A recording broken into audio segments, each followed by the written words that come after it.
Osmosis. Osmosis is the movement of solvent molecule toward the solution. Osmosis is the movement of solvent molecule from solvent toward the solution from a semi permeable membrane. Okay, समझाता हूँ ये क्या है। ज़रा देखिए, ये एक बर्तन आपने ले रखा है। ओके, ये एक बर्तन है एंड इस बर्तन के बीच में आपने डाल दिया एक सेमी परमिएबल मेम्ब्रेन। इसके बीच में आपने डाल दिया एक सेमी परमिएबल मेम्ब्रेन। ठीक है, लेफ्ट साइड को लेट से आपने रख दिया है सॉल्ट वाटर, मान लेते हैं left side this is salt water. अब ये देखिए, ये जो सॉल्ट वाटर है ये एक्चुअली है क्या, एक टाइप का सॉल्यूशन है ना। ये लेफ्ट साइड में आपने रख रखा है salt water. Salt water is the solution and दूसरी तरफ आपने ले रखा है प्योर वाटर, मान लेते हैं कि ये है pure water, this is pure water and pure water क्या है, एक सॉल्वेंट है। Pure water is a solvent. Okay, and बीच में आपने रख रखी है ये सेमी परमिएबल मेम्ब्रेन। ये जो बीच में आपने दीवार बना रखी है this is known as semi permeable membrane. This is semi permeable membrane. ये जो सेमी परमिएबल मेम्ब्रेन होता है ना, इसमें सॉल्वेंट के पार्टिकल मूव कर सकते हैं इसके अंदर से। ऑलराइट, तो रात भर के लिए आपने छोड़ दिया। जब आप सुबह आएंगे आप नोटिस करेंगे कि ये जो पानी था, प्योर वाटर था, ये यहां से मूव करके किधर चला गया, टुवर्ड द सॉल्यूशन साइड। ये मूव करके चला गया toward the solution side, right. और इससे क्या होगा कि ये जो सॉल्यूशन का लेवल है ये बढ़ जाएगा। ये जो सॉल्यूशन का लेवल है ये बढ़ जाएगा एंड ये जो प्योर वाटर का जो लेवल है, सॉल्वेंट का लेवल है वो घट जाएगा। सॉल्वेंट का जो लेवल है वो घट जाएगा। अच्छा, एक और चीज जरा नोटिस करो, अगर मैं सॉल्ट वाटर की बात करूं तो यहां पर कॉन्सेंट्रेशन हाई है कि लो है, जरा देखो यहां पर कॉन्सेंट्रेशन हाई है कि लो है। तो कॉन्सेंट्रेशन किसके टर्म्स में होता है, सॉल्यूट के टर्म्स में, है ना। तो मैं यहां पर बोल सकता हूं कि this is the high concentration, this is the high concentration. जबकि राइट साइड अगर आप देखेंगे तो आपको मिलेगा लो कॉन्सेंट्रेशन। किसका, ऑब्वियसली सॉल्यूट के टर्म्स में होता है ये, है ना। तो सॉल्यूट यहां पर कौन है, नमक है। तो जब मैं बोलता हूं ना प्योर वाटर जो कि सॉल्वेंट है, तो यहां पर आपको मिलेगा लो कॉन्सेंट्रेशन ऑफ सॉल्यूट, क्योंकि यहां पर सॉल्यूट है ही नहीं, यहां पर नमक तो है ही नहीं। जबकि दूसरी साइड जो सॉल्ट वाटर है, यहां पर आप बोलोगे कि ये हाई कॉन्सेंट्रेशन वाला पार्ट है। क्यों, क्योंकि यहां पर नमक है और सॉल्वेंट के मुकाबले ज्यादा है, therefore it is the high concentration.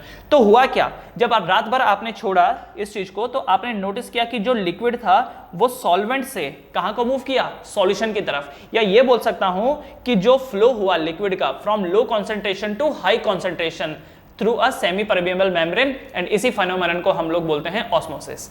क्या फेनोमेनन है ये, इस फेनोमेनन को हम लोग बोलते हैं ऑस्मोसिस। तो अगर डेफिनेशन चाहिए तो इसका डेफिनेशन लिख लेते हैं कि osmosis is the net non spontaneous,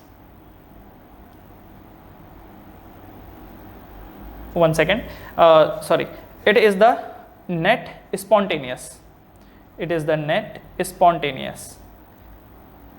spontaneous flow of solvent molecules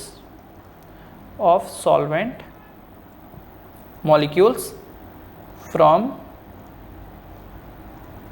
the solvent to the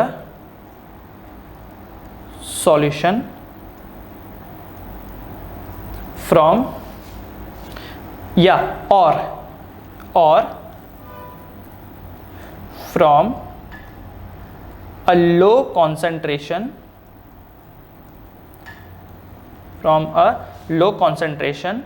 solution to more concentrated solution through a semi permeable membrane is known as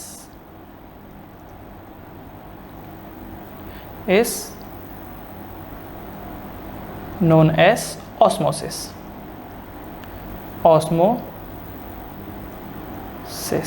ठीक है, तो पहली चीज तो आप ये बोल सकते हो कि यहां पर नॉन स्पॉन्टेनियस स्पॉन्टेनियस फ्लो है, ठीक है ना। ये जो फ्लो है ये क्या है, स्पॉन्टेनियस है। स्पॉन्टेनियस का मतलब खुद ब खुद होता है।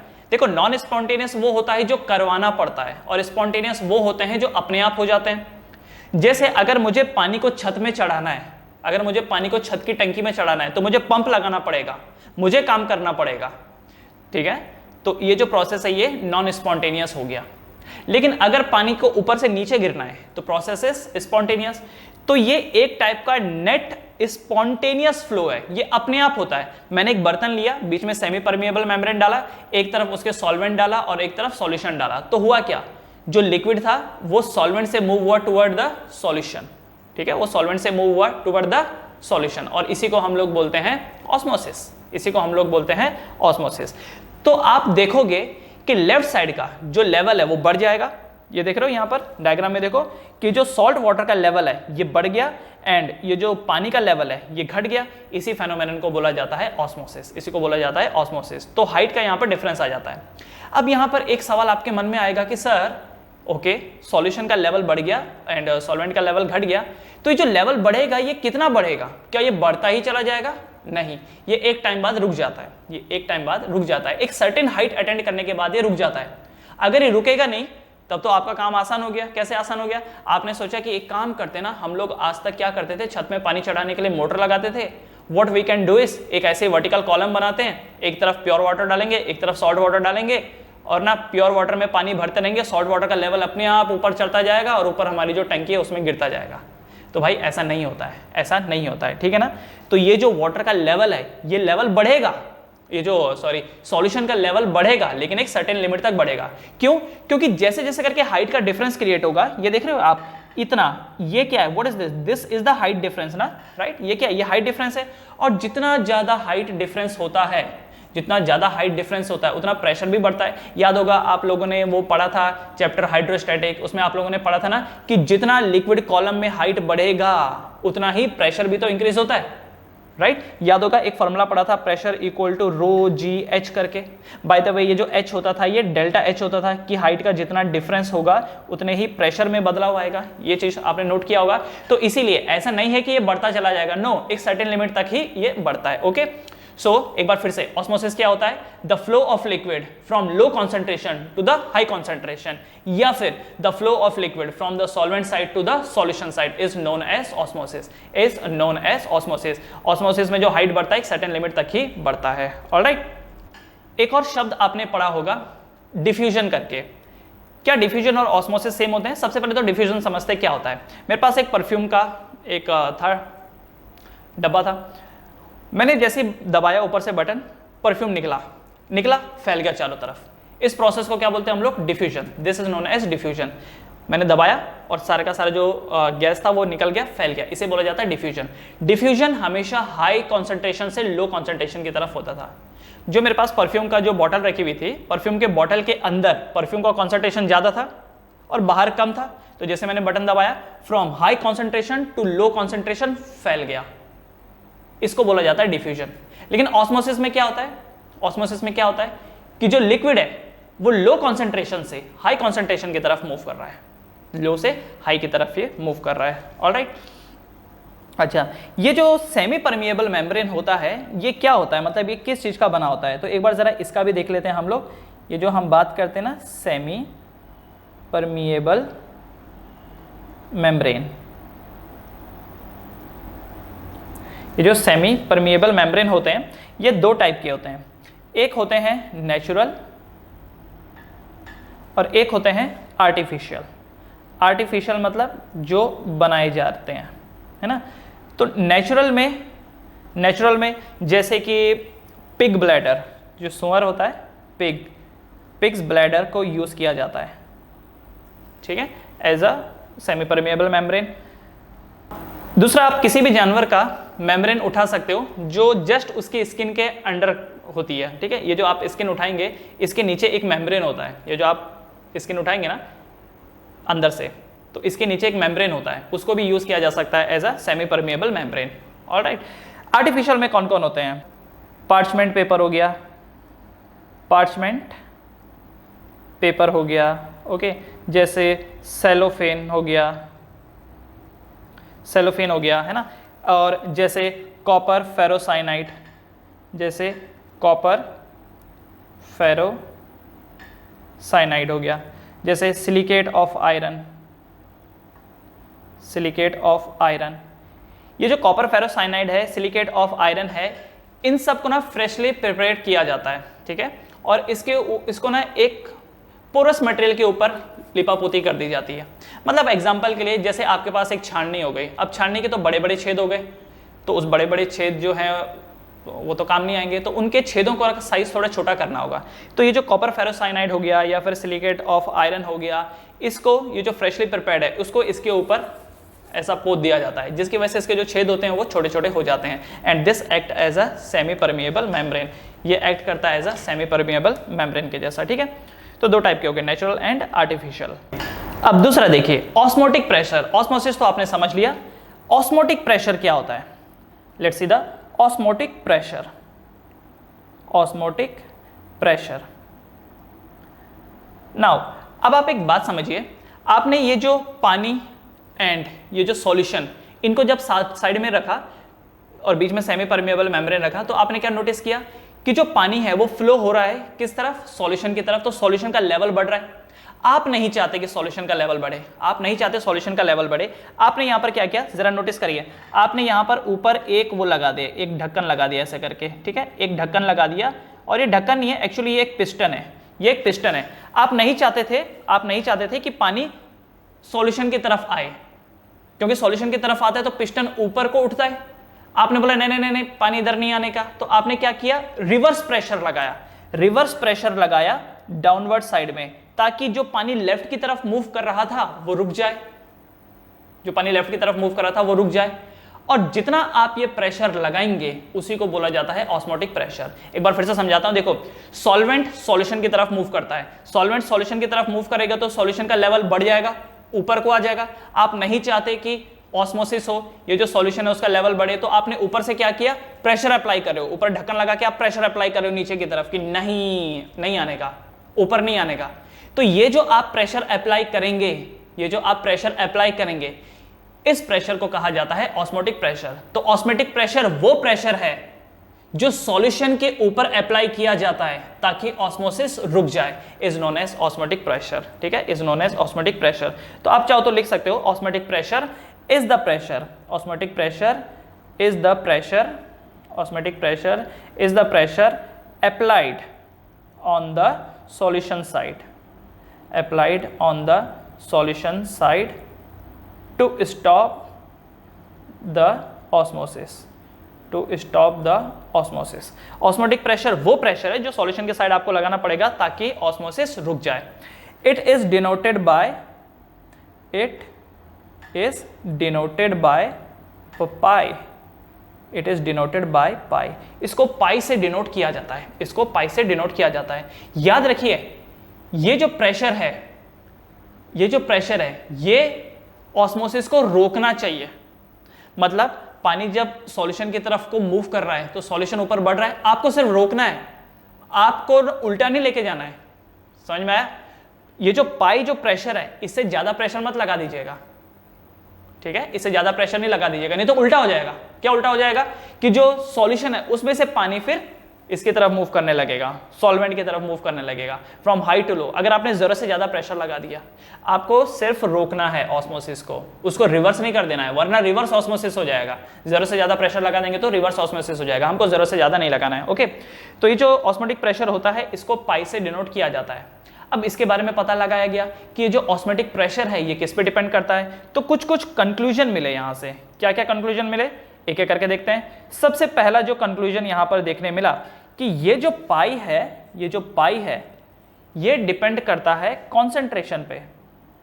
किसके कॉन्सेंट्रेशन पे? कॉन्सेंट्रेशन ऑफ द सॉल्यूशन, ठीक है। Pi is directly proportional to the C, C is the concentration of the solution.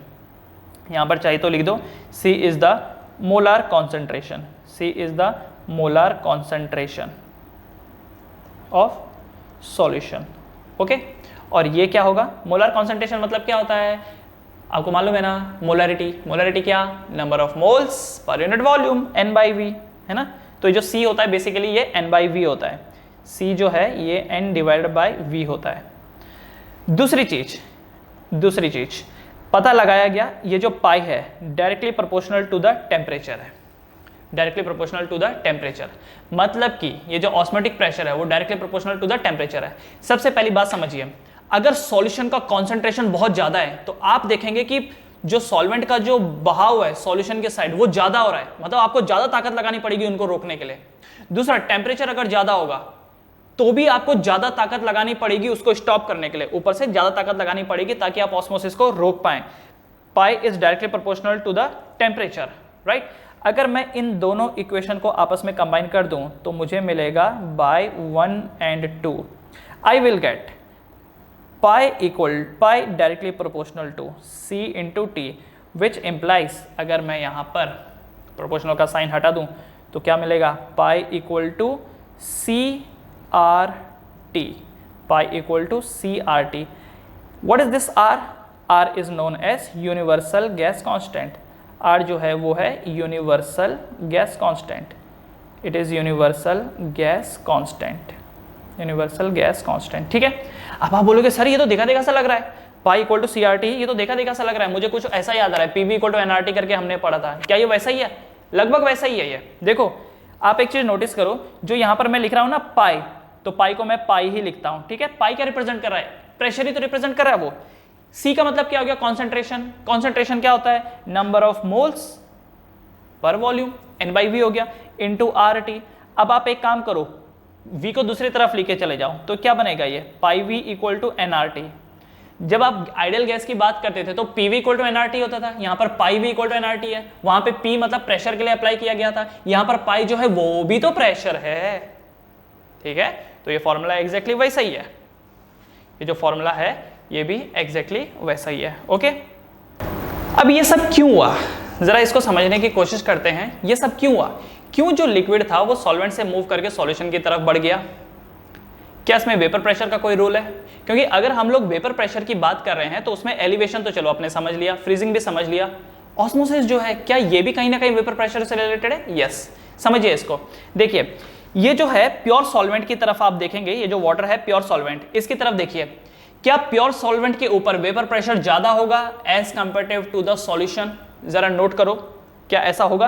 देखो एक और मैं डायग्राम यहां पर बनाता हूं, टेक वन मोर डायग्राम, ये देखिए इसी के नीचे मैं बना रहा हूं, सेम डायग्राम है, बीच में एक सेमी परमिएबल मेम्ब्रेन लगा है, लेकिन इस बार मैं बात करूंगा किसके टर्म्स में? वेपर प्रेशर के टर्म्स में, क्योंकि ये जो राइट साइड वाला पार्ट है, इस राइट साइड वाले पार्ट में सारा का सारा पानी है, तो ये देखिए ये पानी के मॉलिक्यूल्स हैं और सारे के सारे पानी के मॉलिक्यूल्स हैं, ये देख रहे हो सरफेस पे सारे के सारे पानी के मॉलिक्यूल्स हैं। लेफ्ट साइड देखिए कुछ पानी है तो कुछ यहाँ पर नमक है, ये देखिए ये एक नमक, फिर यहाँ पर पानी, ठीक है, ये देख लीजिए ये यहाँ पर पानी, फिर ये देखिए बीच में नमक। तो अब मुझे बताइए ज्यादा वेपर प्रेशर कहाँ होगा, सॉल्यूशन के साइड या सॉल्वेंट के साइड? तो हम जानते हैं कि यहाँ पर वेपर प्रेशर हाई होगा, ये जो है ना सॉल्वेंट की साइड, यहाँ पर वेपर प्रेशर हाई होगा, जबकि यहाँ पर वेपर प्रेशर लो होगा। अब मुझे बताइए जिस तरफ वेपर प्रेशर हाई होगा वो ज्यादा प्रेशर एक्सर्ट करेगा ना लिक्विड पे, सही है। तो ये देखिए यहाँ पर ज्यादा प्रेशर एक्सर्ट कर रहा है वो लिक्विड पे। अगर राइट साइड की तरफ, मतलब कि अगर सॉल्वेंट की तरफ लिक्विड के ऊपर ज्यादा वेपर प्रेशर बढ़ेगा तो इसका मतलब क्या ये जो लिक्विड है ये लेफ्ट की तरफ मूव करेगा? क्या सॉल्वेंट लेफ्ट की तरफ मूव करेगा? एक लॉजिकल सी बात है भाई, सॉल्वेंट के ऊपर वेपर प्रेशर ज्यादा है, ये जो सॉल्वेंट है सॉल्वेंट के ऊपर वेपर प्रेशर ज्यादा है, सॉल्यूशन के ऊपर वेपर प्रेशर कम है। तो क्योंकि सॉल्वेंट के ऊपर वेपर प्रेशर ज्यादा है तो वो प्रेशर सॉल्वेंट को फोर्स करेगा कि जा दूसरी तरफ मूव कर, और वो जो सॉल्वेंट होता है वो मूव कर जाता है, दूसरी तरफ चला जाता है, और किस तरफ चला जाता है? वो सॉल्यूशन की तरफ चला जाता है, जिसकी वजह से सॉल्यूशन का लेवल बढ़ जाता है। तो अगर आप चाहते हैं कि लिक्विड मूव ना करे तो सॉल्यूशन की तरफ आपको ऊपर से प्रेशर अप्लाई करना होगा, सॉल्यूशन की तरफ आपको प्रेशर अप्लाई करना होगा, और ये जो प्रेशर होगा ये किसके बराबर होगा? पाई के बराबर होगा, पाई के बराबर होगा, ओके। और उससे क्या होगा? ऑस्मोसिस रुक जाएगा। तो पाई वो प्रेशर है जो आपको अप्लाई करना होगा ताकि ऑस्मोसिस यहां पे रुक जाए, ऑलराइट। तो कहीं ना कहीं जो ऑस्मोटिक प्रेशर है वो है due to relative lowering of vapour pressure. तो क्या मैं यहां पर ये चीज लिख सकता हूं? Can I right this thing? तो देखिए ऑस्मोटिक प्रेशर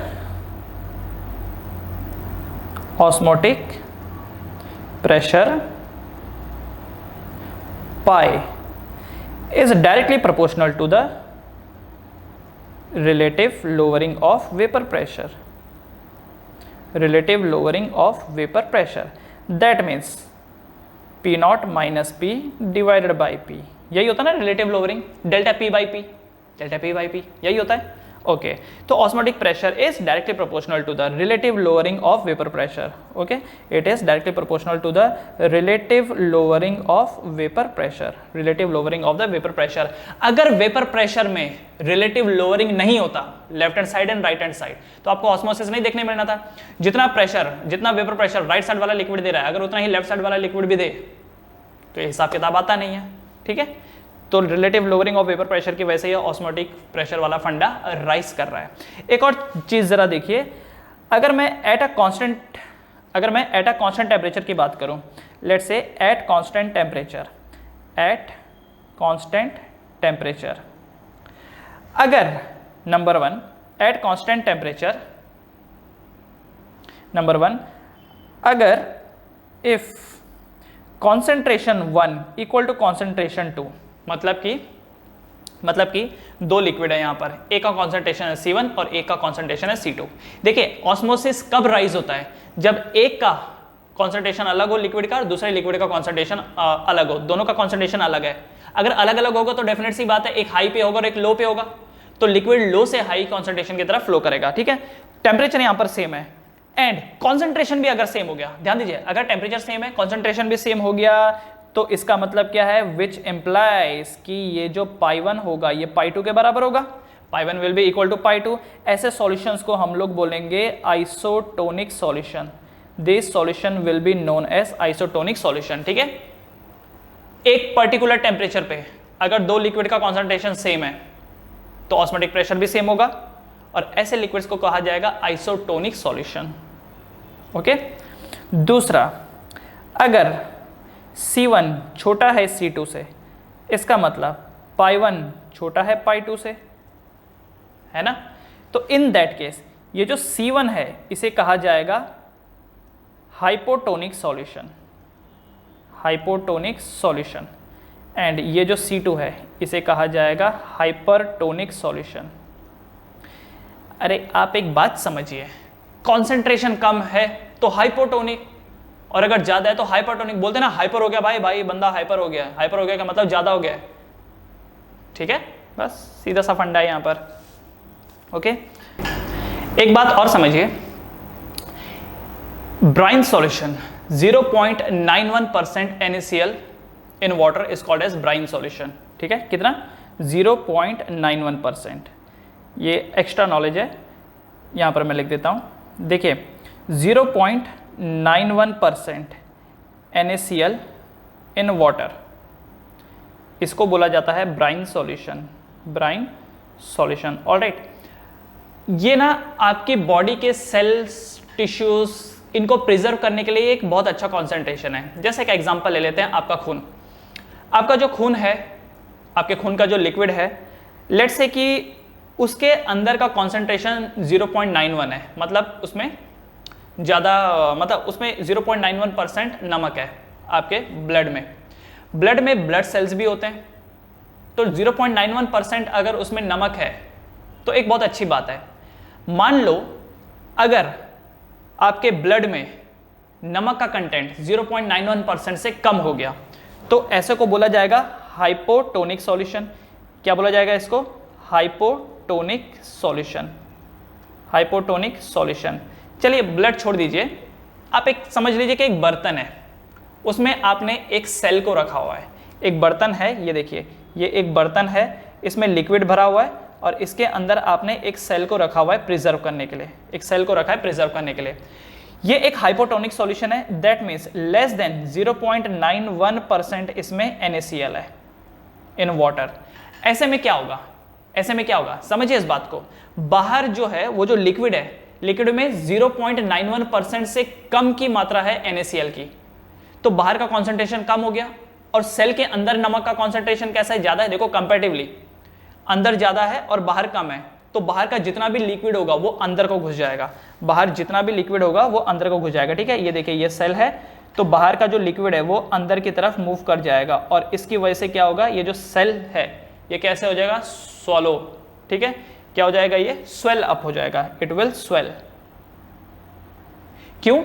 क्योंकि 0.91% रहता बराबर, तो ना तो सेल ने सिकुड़ना था और ना ही फैलना था, ठीक है, ना तो वो श्रिंक होता ना तो वो स्वेल होता। 0.91%, बाहर का कॉन्सेंट्रेशन आप 0.91% से कम कर दीजिए तो सारा का सारा लिक्विड अंदर की तरफ मूव करने लगेगा ड्यू टू ऑस्मोसिस, एंड उसकी वजह से जो सेल है वो फूल जाएगा। Hypertonic solution, hypertonic solution, hypertonic solution मतलब क्या, अगर मात्रा 0.91% से ज़्यादा रही किसकी, NaCl की, तो इन दैट केस ये जो सेल है, ये जो आपका सेल है ये वाटर लूज कर देगा, वाटर लूज कर देगा तो क्या हो जाएगा, ये श्रिंक हो जाएगा, ये क्या हो जाएगा, श्रिंक हो जाएगा।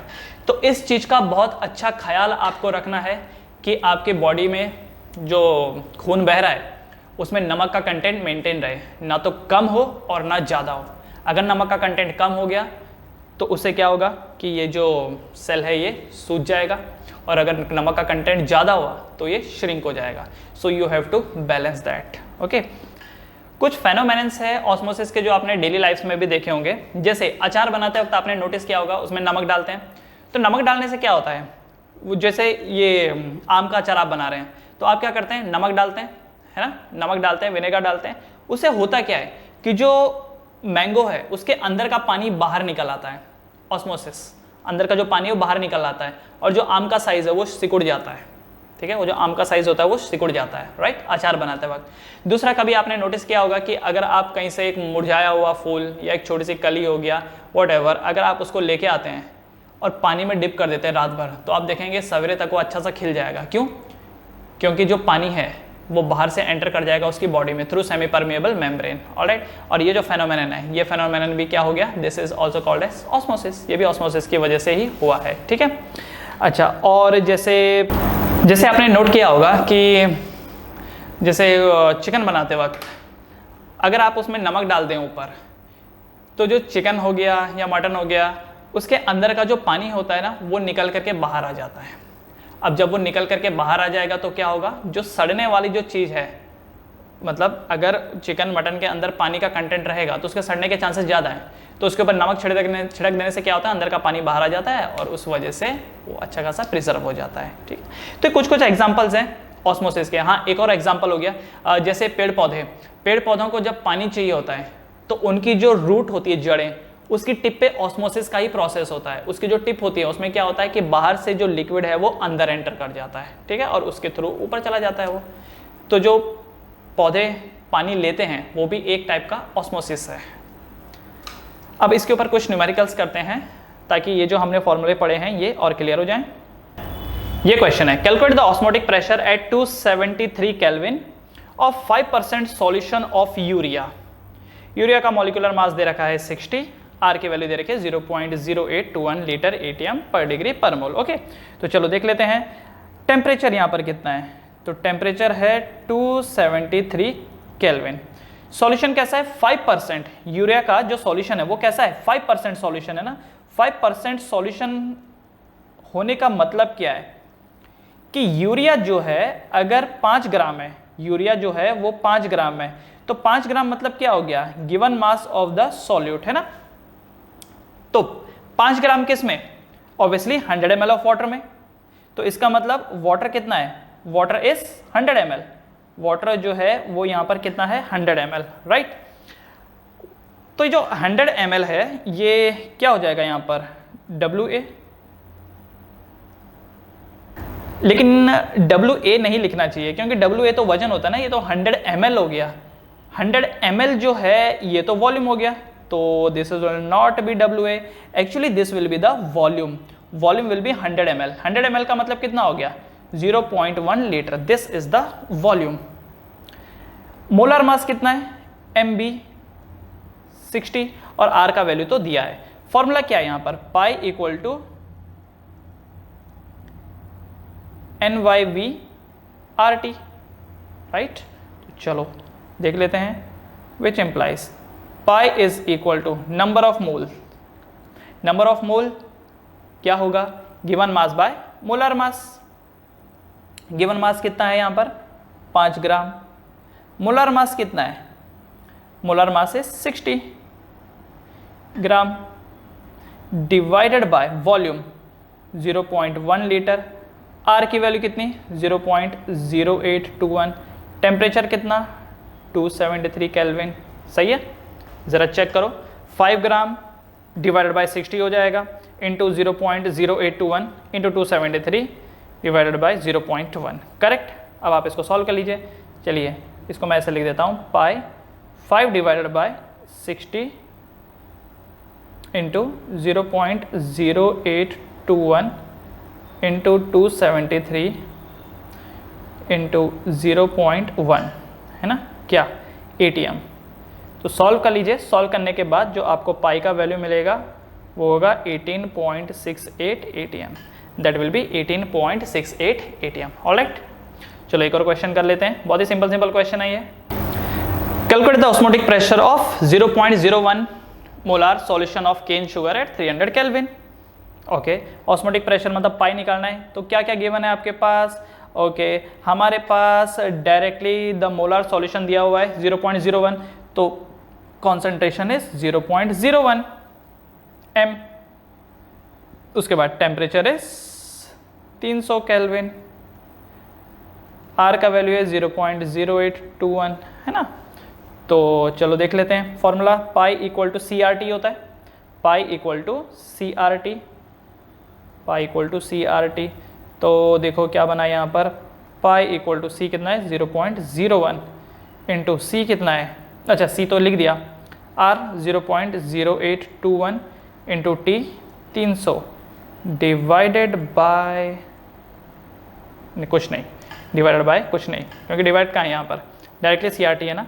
ओके, तो अब आप इसको सॉल्व करें। तो सॉल्व करने के बाद आपको जो पाई का वैल्यू मिलेगा that will be 0.2463 ATM। Pi equal to 0.2463 ATM। ठीक है। Calculate the concentration of that solution of sugar which has osmotic pressure of 2.46 atmosphere at 300 Kelvin। आपको क्या निकालना है यहाँ पर, कॉन्सेंट्रेशन निकालना है ना। उसके बाद ऑस्मोटिक प्रेशर पाई की वैल्यू कितनी 2.46, टेम्परेचर कितना 300 केल्विन। तो देखो क्या फॉर्मूला था, पाई इक्वल टू CRT। इसका मतलब C क्या हो जाएगा, पाई डिवाइडेड बाय RT। तो मतलब C इक्वल टू पाई है 2.46। यूनिट चेक करो, क्या सारी यूनिट इक्विवेलेंट है, क्या सारी यूनिट इक्विवेलेंट है? यस, ये ATM में है और ये केल्विन में है। R की वैल्यू कितनी है 0.0821 इंटू टेम्परेचर इज 300 केल्विन। तो जब आप इसे सॉल्व करेंगे तो C का जो वैल्यू निकल करके आएगा दैट विल बी 34.2 ग्राम पर लीटर, 34.2 ग्राम पर लीटर। ठीक है, ऑलराइट। तो ये कुछ क्वेश्चंस है, बेसिक क्वेश्चंस ऑस्मोटिक प्रेशर के ऊपर।